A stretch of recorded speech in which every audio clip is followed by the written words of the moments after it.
My name's Robert Mays. I'm a landscape architect and I work in transportation services at the City of Toronto in the Neighbourhood Projects program.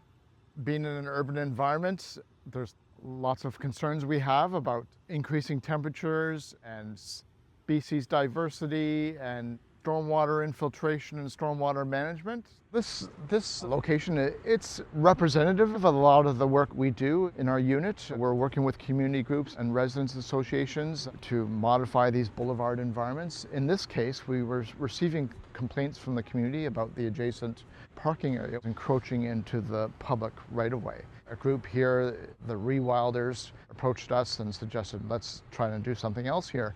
We injected some funding to remove the existing asphalt and create an open planting environment that's going to support some street tree planting, the planting of these perennial and community gardens. They're still involved in this project from a maintenance perspective. They're the custodians of this site.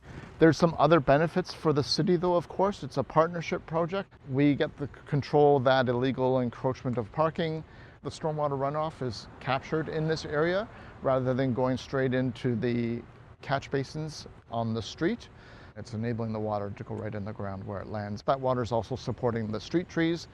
There's a filtration process that happens to the cleaning of that water too with the plants.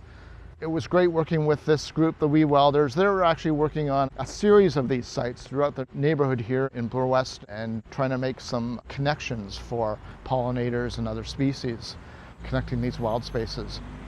At the end here, the community group is working with an Indigenous group. They've incorporated some medicinal planting into this corner and the youth helped out with the planting. You can see some strawberries down there, for example, some cedar and even tobacco in here. They're referring to the difficult environment between the sidewalk and the roadway, where it's a typical planting environment subjected to a lot of issues and challenges in terms of a viable planting environment. These areas can be subjected to heat, radiating from the adjacent asphalt. There's a lot of salts and other pollutants. And you see the typical design response over the years has been just grass and trees. These requests are coming in often from the communities. They want greener space. They recognize the benefits of tree planting, the additional shade that provides, and the cooling. The deciduous trees are great because they let the sunlight come in the winter when you want it the most, and in the summer when you need that shade to help mitigate some of those heat island effects that we get in an urban environment. Creating these open planting environments where they never existed before can really help mitigate those temperature issues. We've created a much larger growing environment for these trees. And at the same time, that's enabled planting a variety of different perennials here to help with species diversity, pollination.